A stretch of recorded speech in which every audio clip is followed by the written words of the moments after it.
Bienvenue dans votre émission Le pour et le contre, chers téléspectateurs, bonsoir. Nous avons le privilège de recevoir sur ce plateau Madame Gwedia Hortense Dodo, professeure en biologie moléculaire et biotechnologie alimentaire. Elle est présidente de Ingata Djen, guide évêque raélienne. Madame, bonsoir. Bonsoir madame. Je vous remercie d'être sur mon plateau ce soir. Le plaisir est autant le mien. Merci. Alors nous voulons parler de la supériorité et nous parlerons de la supériorité dans toutes ses formes. Et pour commencer, qu'est-ce que vous pouvez nous dire comme définition de ce mot supériorité? D'abord, permettez-moi de dire que c'est avec plaisir que je participe à votre émission. Surtout avec une femme, c'est toujours un plaisir de communiquer avec les femmes parce que surtout en Afrique, nous avons besoin d'éveiller les consciences féminines. Alors, supériorité génétique. Je suis obligée de commencer par dire que c'est un titre provocateur. Et c'est exprès qu'il est provocateur pour vraiment secouer les consciences des Africains. Parce que nous sommes, en gros, la race sur cette planète qui a été toujours reléguée au plus bas fond, aux derniers, les plus derniers. Et il est temps que l'Afrique et que les Africains, et surtout les Africaines, reprenons notre place au centre même de l'humanité. Oui, au centre de l'humanité, en quoi cette race, elle est supérieure?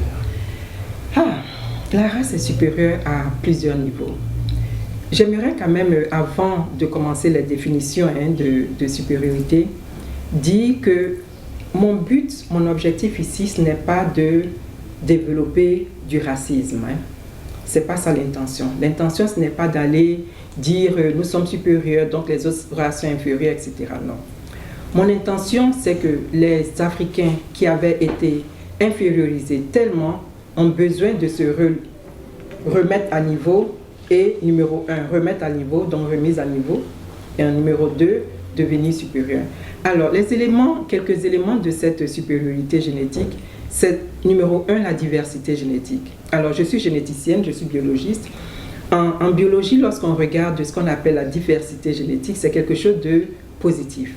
Plus il y a une diversité génétique, plus c'est positif, plus la population est résistante. Alors, pour prendre un exemple un peu simple, que tout le monde peut comprendre, c'est au niveau de l'agriculture.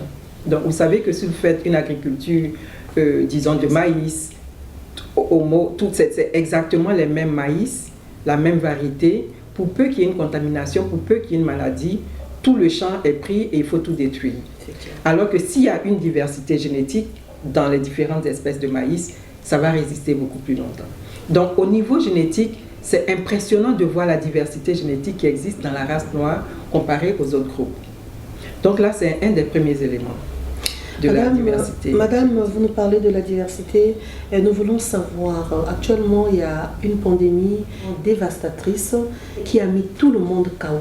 Mais nous remarquons que parmi les continents, mais le continent africain résiste à cette pandémie qui est le Covid-19. Mais c'est dû à quoi? Merci de cette belle question parce que je pense que c'est une question qui devrait interpeller tous les Africains et je lance un mot spécial à mes collègues scientifiques africains de commencer à réfléchir au pourquoi. Cette question que vous me posez, je n'ai pas toutes les réponses, mais je peux vous donner quelques indices que moi j'observe. Mais je pense que c'est quelque chose qui devrait interpeller tous les Africains. Il ne faudrait pas qu'on s'asseye et qu'on attende que ce soit les autres qui viennent avec des réponses. Alors, quelques réponses que je peux... Le constat est évident. Le constat est évident que partout sur la planète, les Africains qu'on avait au départ, on avait au départ prédit on allait les retrouver dans les rues, les corps, à cause de la pandémie, c'est eux qui ont le plus résisté. Pour plusieurs raisons. Les unes, c'est que, on réalise que pendant la pandémie, puisque les autres continents étaient sous confinement, il n'y a pas eu beaucoup d'échanges commerciaux. Donc les Africains étaient obligés de repartir vers leur tradition, vers leur pharmacopée traditionnelle africaine, repartir vers les plantes, vers les herbes des grands-mères, etc., vers les trucs qu'on faisait au village. Et ça, c'est en partie l'une des raisons pourquoi je pense que les Africains ont résisté à cette pandémie. Une deuxième raison, elle est un peu plus scientifique, génétique. Alors, lorsqu'on regarde les différents groupes raciaux, il se trouve qu'on a ce qu'on appelle le gène du Néandertal. Donc, le Néandertal, c'est comment je présente ça? C'est une évolution humaine, mais qui était encore animale avant l'Homo sapiens sapiens. Donc, nous sommes Homo sapiens sapiens, et le gène Néandertal est retrouvé chez les autres groupes. Par exemple, chez les Européens, ils ont 15 à 20% d'ADN Néandertal. Donc, il se trouve qu'ils ont retrouvé 50 base pairs, 50 nucléotides dans l'ADN néandertal qui est très susceptible au Covid-19, au Covid-19. Et les Africains n'ont pas ces bases paires d'ADN. Donc ça encore, c'est une autre explication qui essaie de justifier pourquoi les Africains ont été résistants au Covid-19. Une autre explication, c'est le SEM tout simplement on va souvent parler de l'environnement, le soleil, oui, c'est important, le soleil, la chaleur, le fait que l'Africain de façon intrinsèque est exposé à tellement de microbes, tellement de bactéries, tellement de différents virus au cours de son évolution, que l'Africain est devenu résistant. Comparé par exemple aux États-Unis, où les enfants sont vraiment... on a la théorie de l'hygiène la théorie hygiéniste, je crois qu'on doit appeler ça comme ça en français, où un enfant, on ne peut même pas le laisser traîner, marcher là, il faut que tout soit propre et tout ça. Donc, le système immunitaire de cet enfant n'est pas exposé à des bactéries, à des virus. Donc, il est très faible comparé au système immunitaire d'un petit enfant africain qui marche dans la boue, qui mange pratiquement les trucs par terre, etc. Voilà. Donc, son système immunitaire est très fortifié. Donc, ça, c'est encore une autre raison. J'en ai plusieurs, mais je pense que c'est déjà un bon début pour vous expliquer pourquoi les Africains ont été résistants au Covid-19.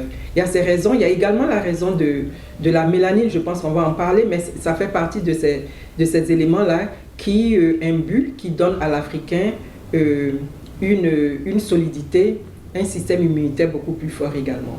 Alors, nous chutons un peu. Vous nous avez parlé de la mélanine. Qu'est-ce que c'est que la mélanine? Alors, la mélanine, c'est une molécule salvatrice, une molécule bienfaisante, qui malheureusement, on a pratiquement monté les Africains contre cette molécule. Je m'explique. Quand on parle de mélanine, la réaction naturelle des Africains et surtout de mes sœurs africaines, c'est quelque chose qu'il faut s'éloigner de ça, quoi. Et ça, c'est un conditionnement étranger qui a été fait. C'est-à-dire que des étrangers, surtout des Européens, nous ont conditionnés à être contre nous-mêmes et surtout contre cette belle molécule, la mélanine, qui en fait nous protège. De façon générale, on pense que la mélanine est seulement dans la peau. Oui, la mélanine est dans la peau et la mélanine nous aide à nous prévenir, comme on dit, prevent.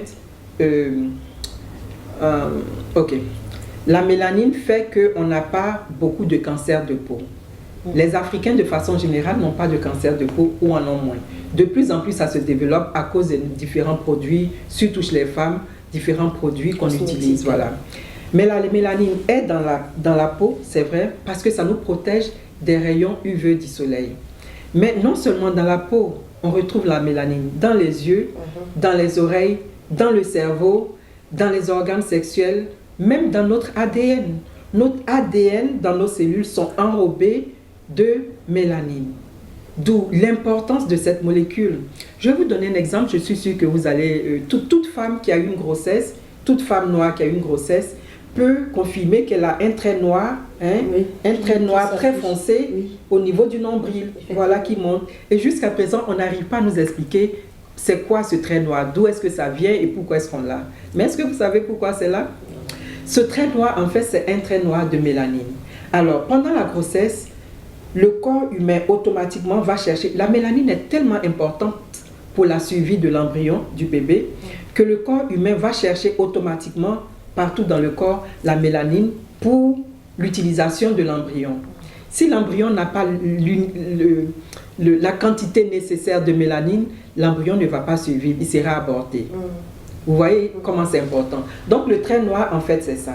Ce n'est pas quelque chose qu'il faut voir quand il y a des femmes noires qui ont des marques de grossesse, quand elles sont enceintes, le visage est très noir, les seins, enfin différents organes du corps, le ventre devient très noir et tout ça. C'est quelque chose de bien et de beau qu'il faut saluer pour le bébé, parce que ça veut dire que notre corps est en train de travailler, de prendre la mélanine partout où ça existe et de le donner au bébé pour son développement optimal.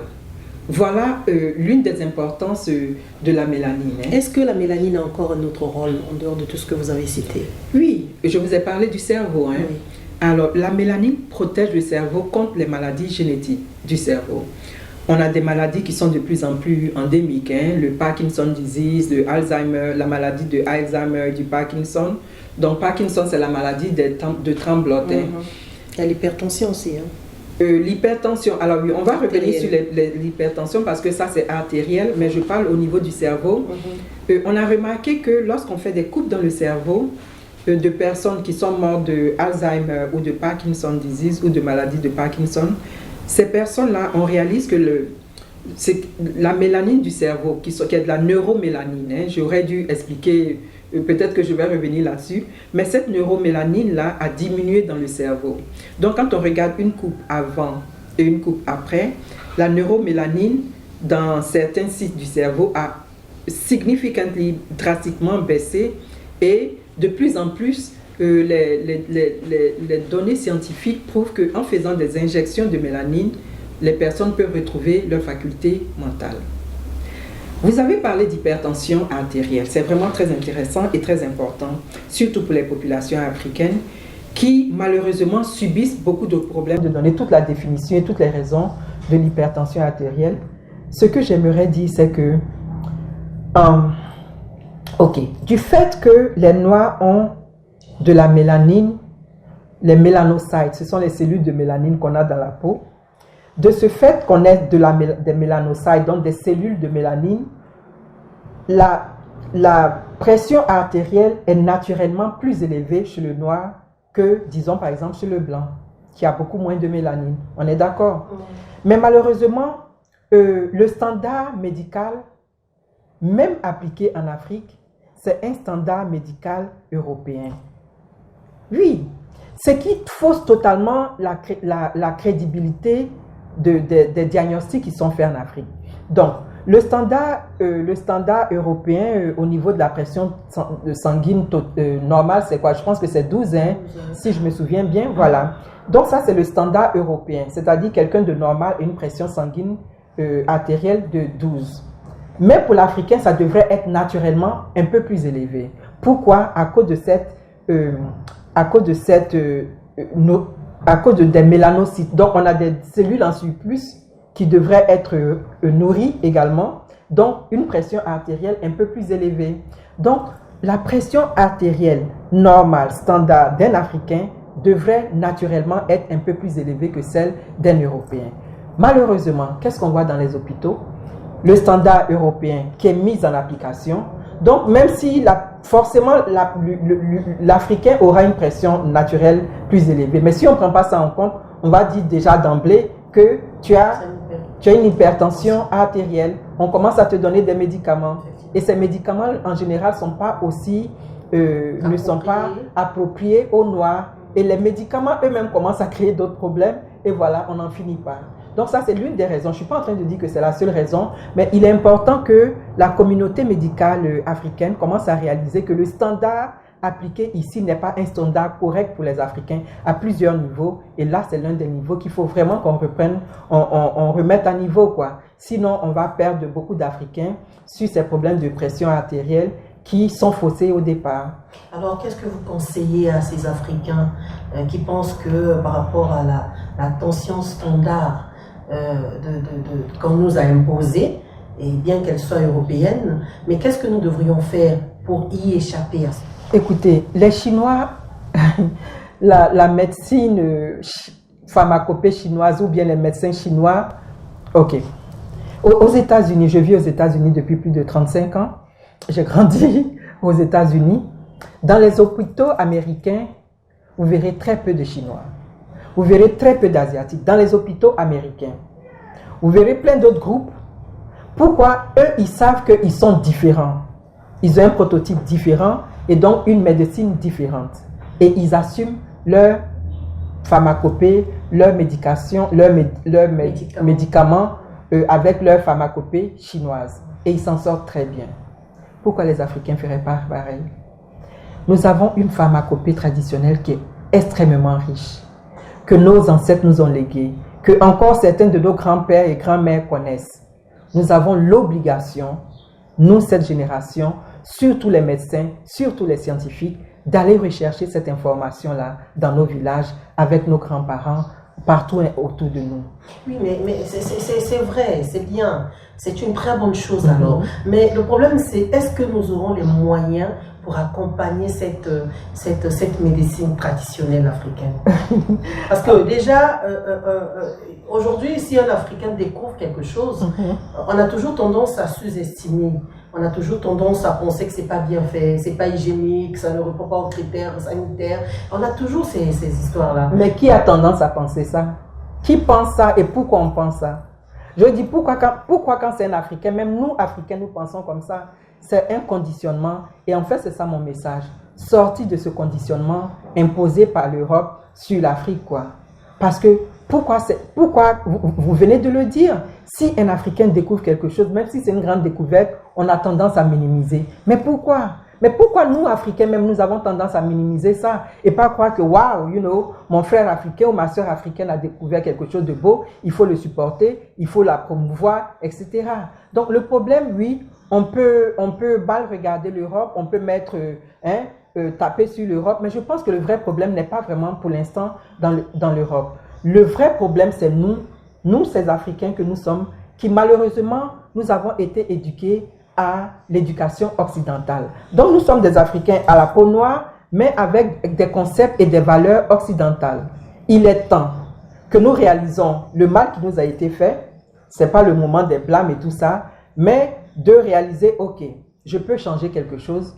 Les villages sont là, les parents sont là, la connaissance est encore là. C'est à nous d'aller rechercher cette connaissance et de changer ce mental-là que nous avons d'être contre nous-mêmes. Un peuple ne peut pas continuellement être contre lui-même, quoi. Ça ne va pas. On ne peut pas être continuellement se regarder de bas nous-mêmes.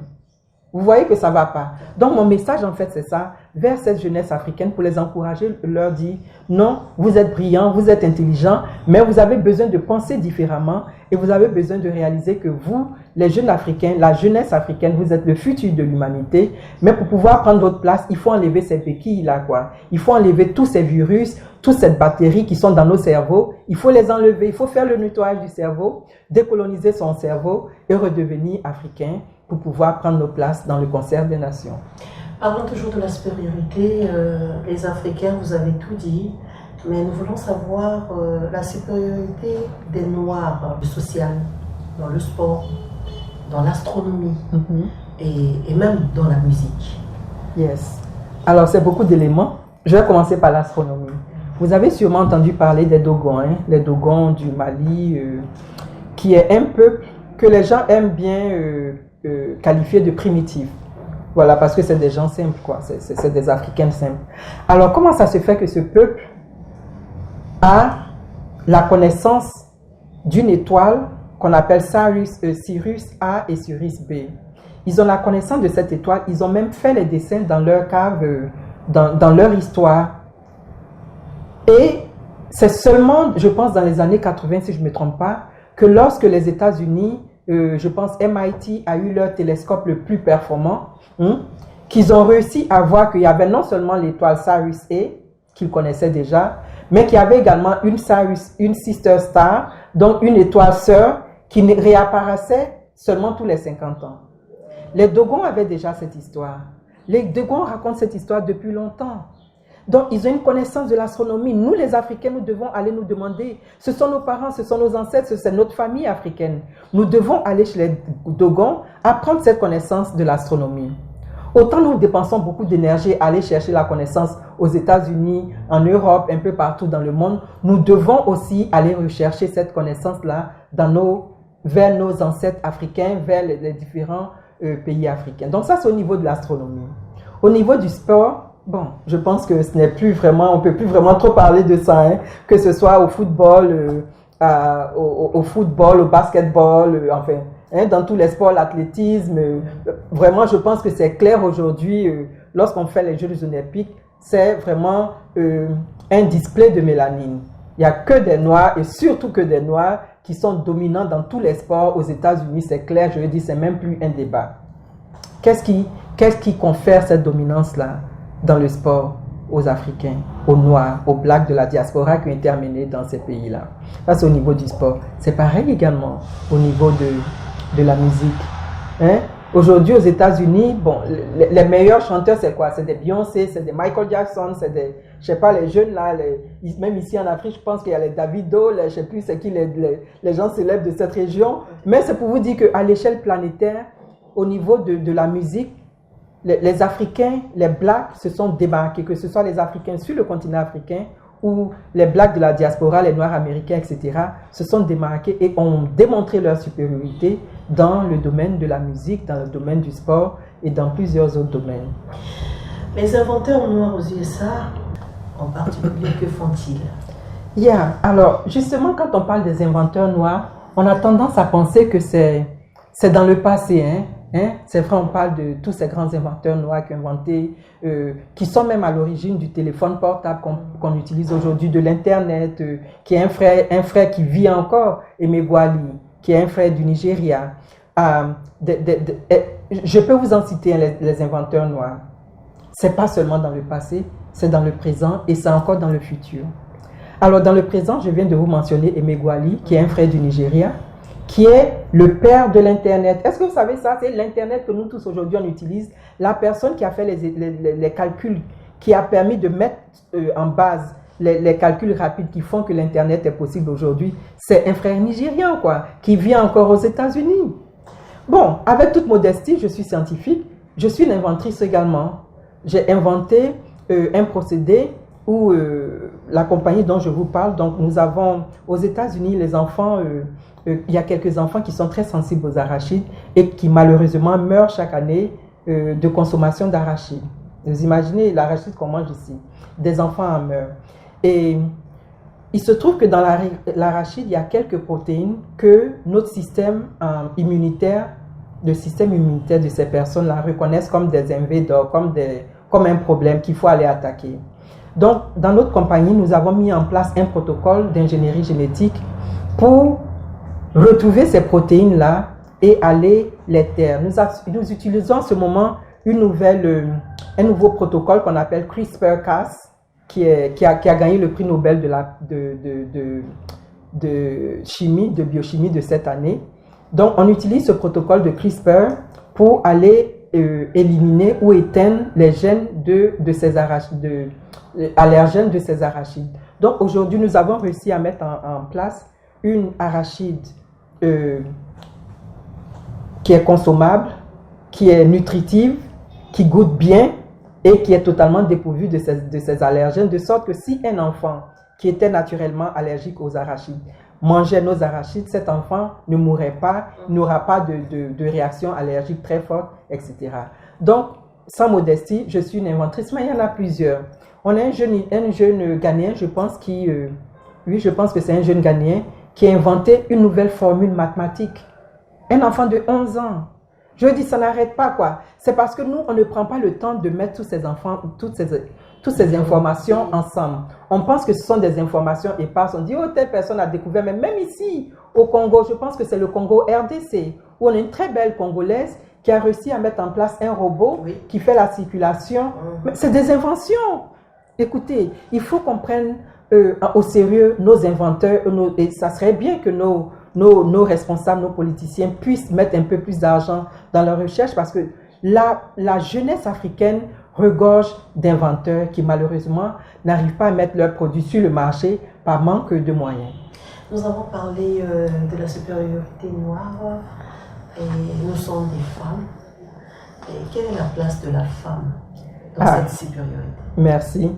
Effectivement, c'est important parce que je pense que autant on dit que les hommes noirs ont été blâmés par les Européens, autant c'est important de mettre le doigt sur le fait que les femmes noires ont été beaucoup blâmées par les hommes noirs.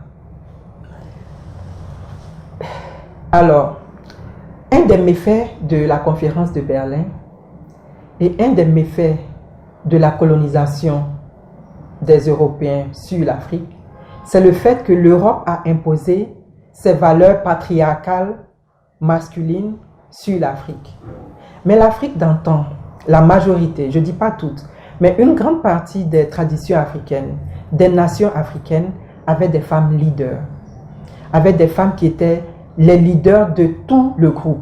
Et dans la région ici de l'Afrique centrale, il y a la reine Zinga de la région de l'Angola. Il y en a d'autres dont on m'a dit le nom. En Afrique de l'Ouest, on a la reine Ablapoku, il y a la reine Amina du côté du Nigeria, il y en a au Zimbabwe.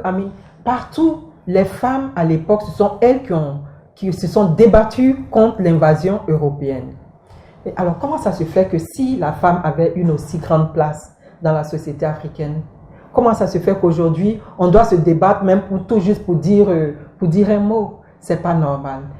Le retour vers nos traditions, le retour vers notre source, le retour vers nos valeurs ancestrales traditionnelles devrait relever la femme.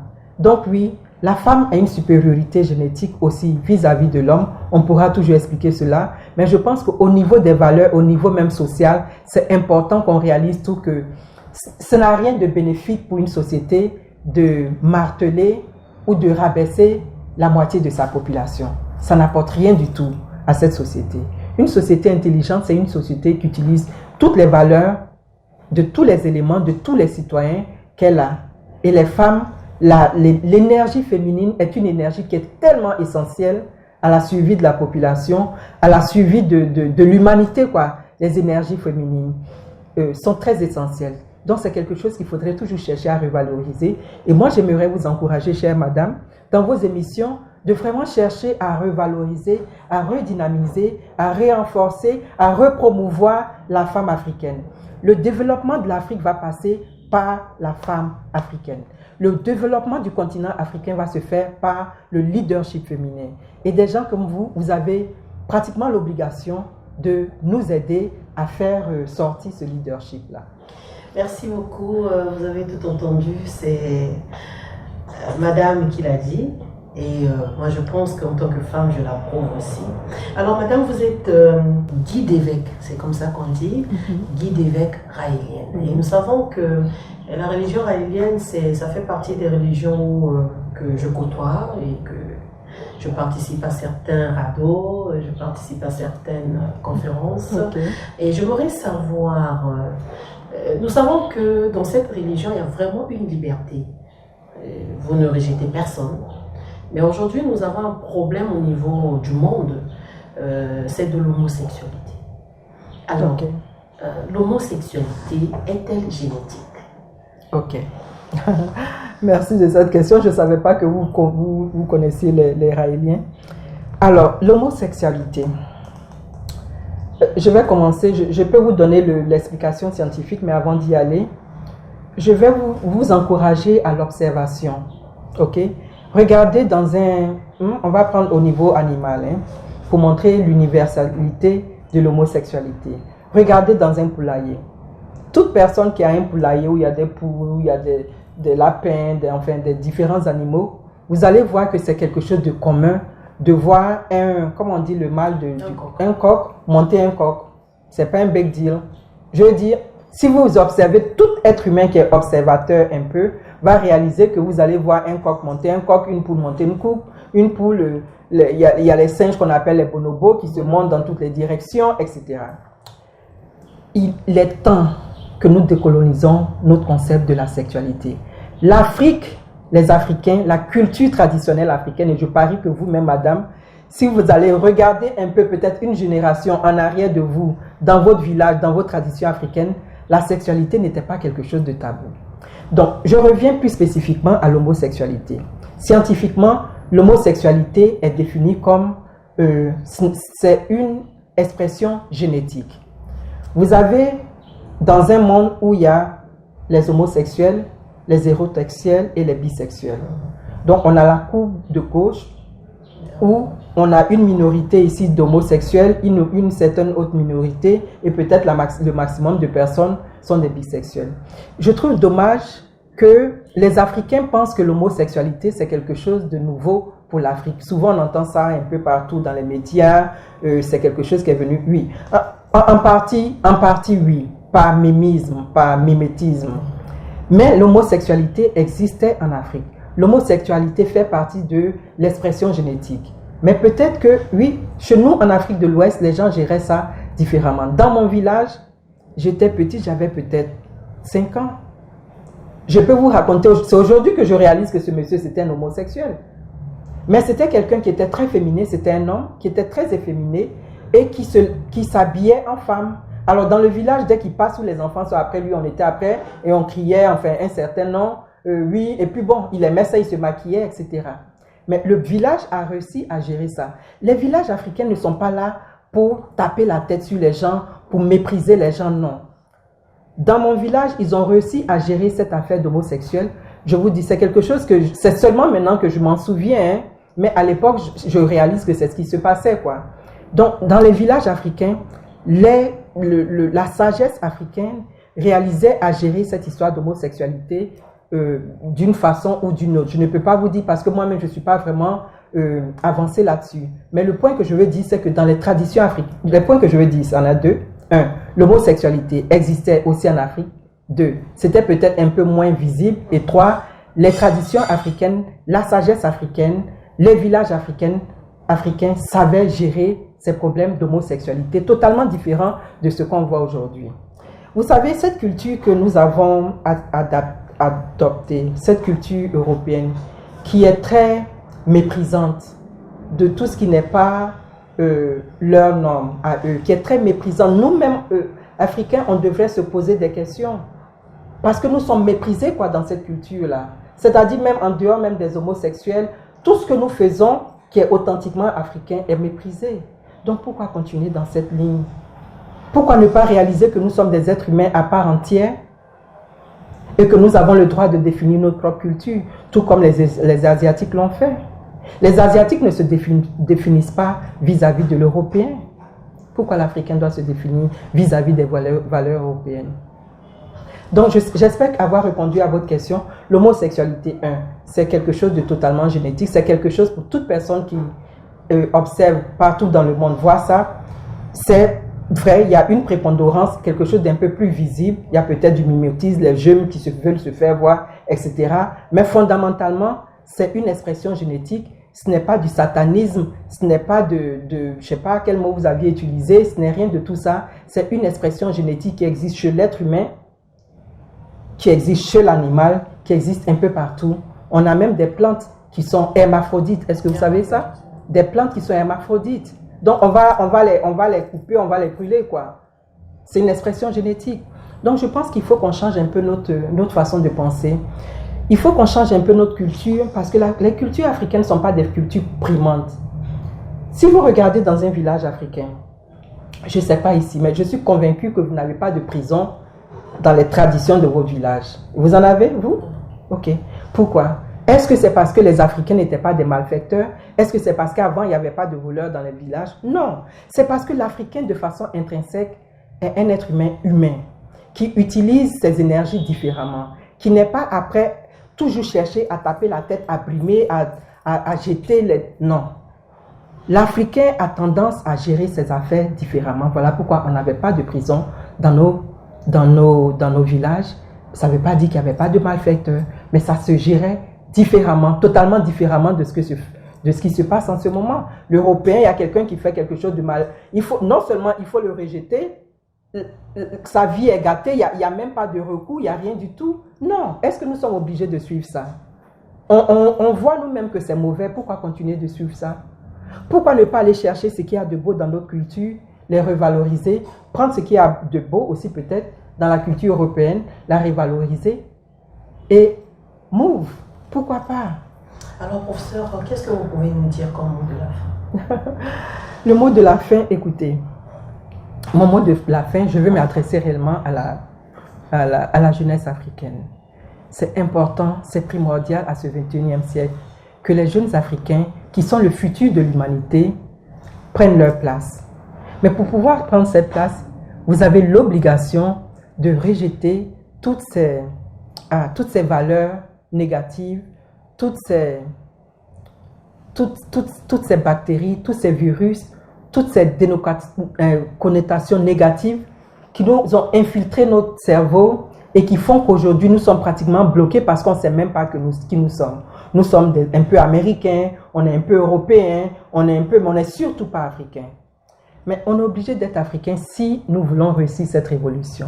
Donc l'Afrique et les Africains ont besoin de se réapproprier leurs valeurs traditionnelles et leur culture traditionnelle, tout en gardant la tête dans les sciences et les technologies du futur.